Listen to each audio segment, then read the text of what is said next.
So I think the timing of it helps them. And also, I think they have Big Ten bodies. You know, I think Donnie Hale has improved his body. I think Jay and AJ have bigger bodies. Rayfield Davis is stacked. He has a great body for a guard. And then Ronnie Johnson at that position has ultimate quickness. And that position is more quickness than strength. And so I think from a physical standpoint, they're definitely ahead of that group. I don't know from a production standpoint. Let's wait and see on that one. I'm not big on predictions. You know, let's let them. They got to go out and do it. But there was a certain intangible with some of those guys too, like Rob and Etuan, wasn't there, where they were pretty mature for their age? Yeah.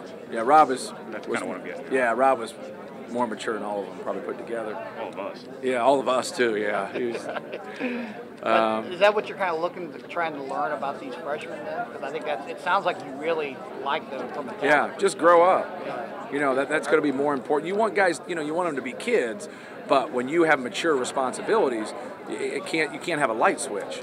And young people have a switch. When they learn, you know, to eliminate that switch and just have it on 100% of the time, that's when they take off.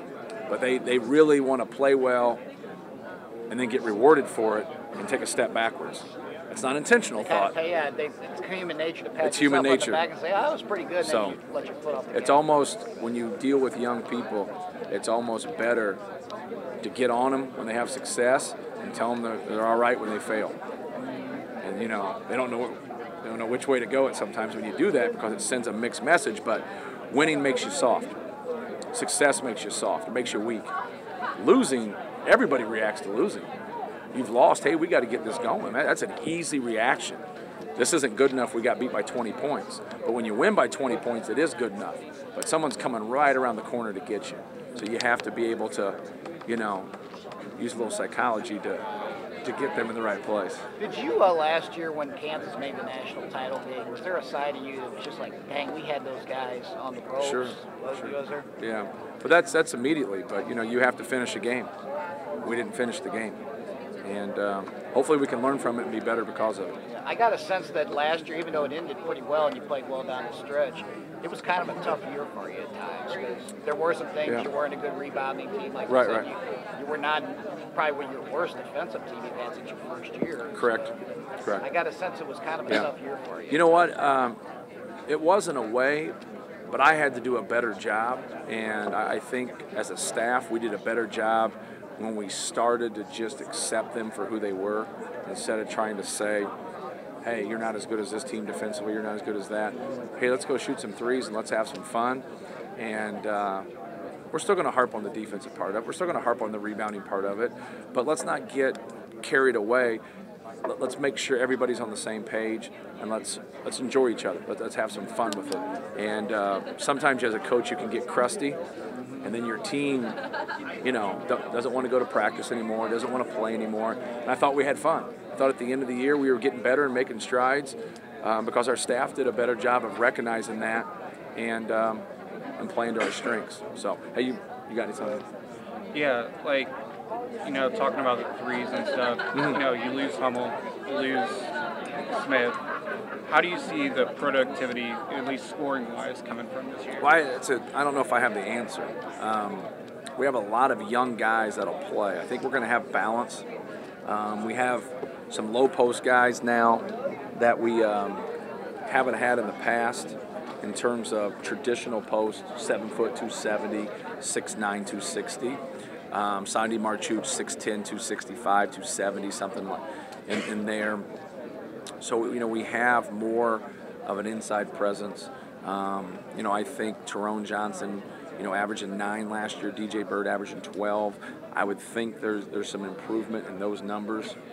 And really their overall productivity. Ronnie Johnson's a guy that can score the basketball. Anthony Johnson's a guy that can score the basketball. So I think we'll see some overall balance, but I want to ask that question too. Yeah. You know, I don't. Some days when you have such 5 new guys, it's a hard to really thing to gauge. One day one guy can really score, and the next day the guy can still score, but he doesn't. So you don't know who's going to be consistent. I think we'll see some flashes from a lot of people, but who's consistent it's a good question. About Rafael Davis, kind of where do you see him fitting into this team? Kind of positions? Yeah. What type of guy do you see him being, at least early on in his career? Why I left him out of what I just said, and I shouldn't, because he led us in scoring on our Italy trip. And so he's one of those guys you go and watch, or he's in practice, or he's in a scrimmage, and you're like, wow, you want this to be better, and you want that to be better, and want that to be better, and he has 22 points. Every time you go, you don't realize you grab a box score. He just finds a way to accumulate points. He gets to the free throw line, he gets layups, so for him, we want him to score the basketball and just continue to pick up on the nuances of the game. He's never had a coach more than 1 year in his life. He had 4 high school coaches in 4 years. It's a difficult task. I'm his 5th in 5 years. And so just learning the system and just trying to get a baseline in terms of being fundamentally sound, especially on the defensive end. Jerome played really well down the stretch last season. The numbers obviously went up significantly. How important was that to his confidence? I think it was great, and as I said earlier, he was finally healthy, and he had more of an opportunity. And so when those two aspects collided, I think you saw more of a productive player. When you have so much youth going into the season, what is the single greatest challenge that presents from a coaching standpoint? Just trying to get him to be dialed in every single day. They think game days twice a week and game days every day. And if you give a game-like performance every single day, it becomes a habit. And just trying to establish that kind of a competitive habit.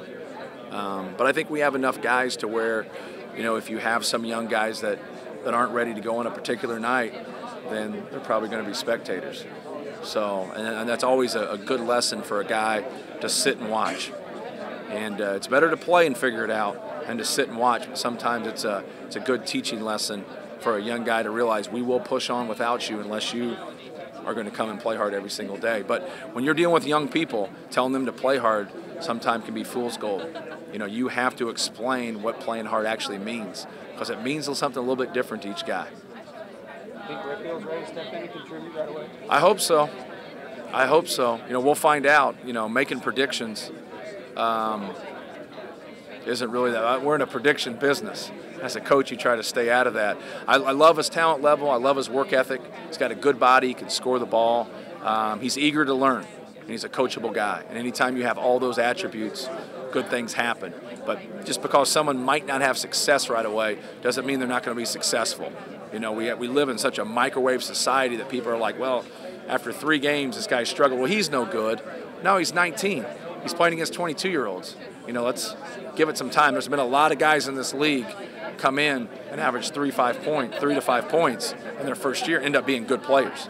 There's been guys that come in here in redshirt, end up being pros. So you got to look at the big picture.